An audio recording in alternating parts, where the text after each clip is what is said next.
With Russia starting to withdraw her troops from the major towns in Czechoslovakia, we released these pictures sent to us by the Russian news service.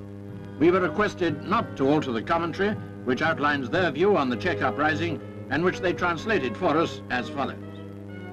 In answer to the request for aid, the Allied socialist countries decided to render Czechoslovakia the necessary help in the defense of their socialist accomplishments, including military aid. Soldiers and officers have friendly talks with the people on the streets.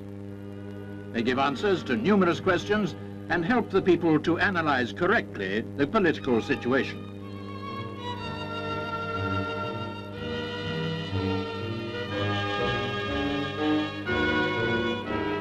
Nevertheless, reactionary forces tried to heat up the political atmosphere.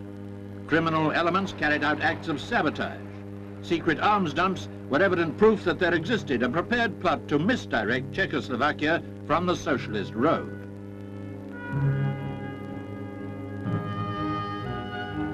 Soviet soldiers and officers explained to the inhabitants of Prague that they came to their aid as class brothers to repulse the counter-revolution. The defense of the socialist accomplishments of Czechoslovakia is the defense of world socialism. It is a decisive struggle for peace and security in Europe and in the world. The underlying message of all that should be more than clear without comment from me.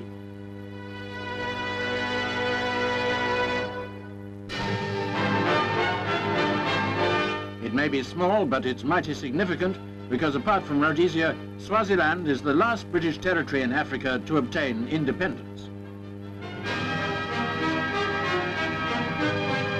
Arriving at the independence ceremonies, the ruler, King Sobhuza II.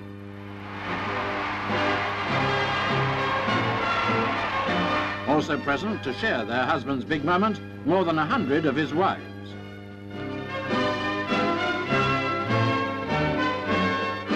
Mr. George Thompson, the Commonwealth Secretary, hands over the instruments of independence. 69-year-old King Sobhuza, ruler of 400,000 independent Swazis. We have applied for membership of the British Commonwealth of Nations, to which Her Majesty graciously welcomes us. So ends 65 years of British rule, and with it almost the whole history of Britain in Africa. A history which one likes to think offers Africa a legacy undeniably worthwhile. We only hope Swaziland will be able to preserve her independence in prosperity and peace, where so many of her predecessors have failed.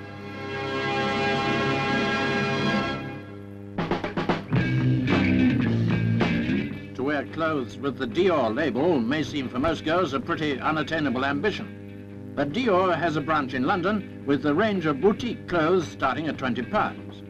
We met the London designer, Danish-born Jorn Langberg, when he presented his autumn collection, much of which is ready to wear. A jumpsuit in tweed to beat the freeze. Simon D, hoping his missus won't get too carried away. An exotic fur-lined leather coat to keep out the drafts. Luxury and elegance, but trendy with it. That's the message of the show. This high-collared woolen coat underlines another practical attitude to our climate.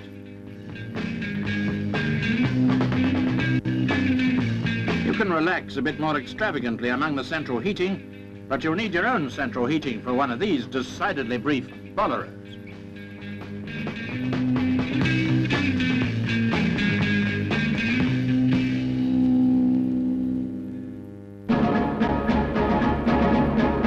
Demonstrated at the Farnborough show, Fire Chopper, the latest firefighting technique. 30 gallons of foam concentrate under pressure soon put paid to the most violent fuel fires. The unit's designed to operate at a crash which is inaccessible to vehicles on the ground. The foam concentrate, known as light water, can also be carried in large quantities by airfield fire trucks. It's claimed to be the fastest way to smother a petrol fire, allowing rescue teams minimum delay.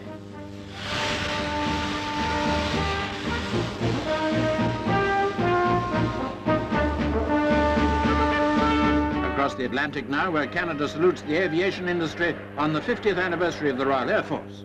Among historic aircraft, the Fokker Trikeplane.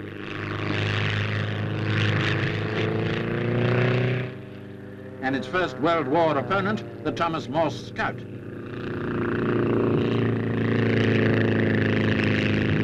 On to the Second World War and the P-38 Lightning.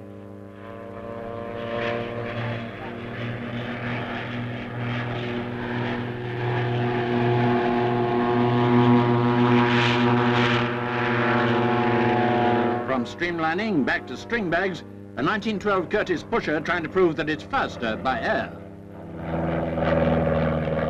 A 1912 Cadillac scorches the tarmac, its pistons red hot with the effort, but the Curtiss just has the edge.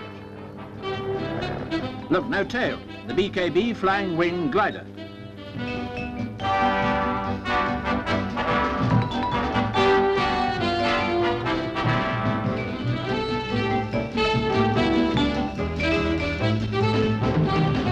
Mrs. Terry Holm is a nurse, a qualified pilot and mother of 3, but most of all she enjoys the upside-down world of wing riding.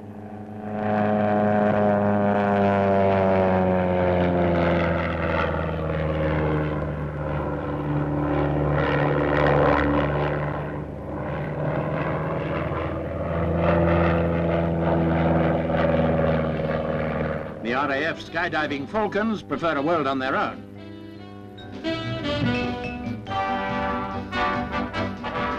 Jumping from 15,000 feet, they don't open their chutes till they're 2,000 feet above the ground.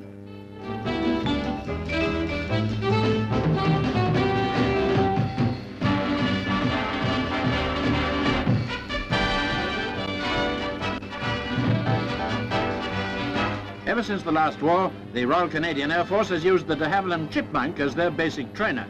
This fantastic piece of flying underlines the wisdom of the choice.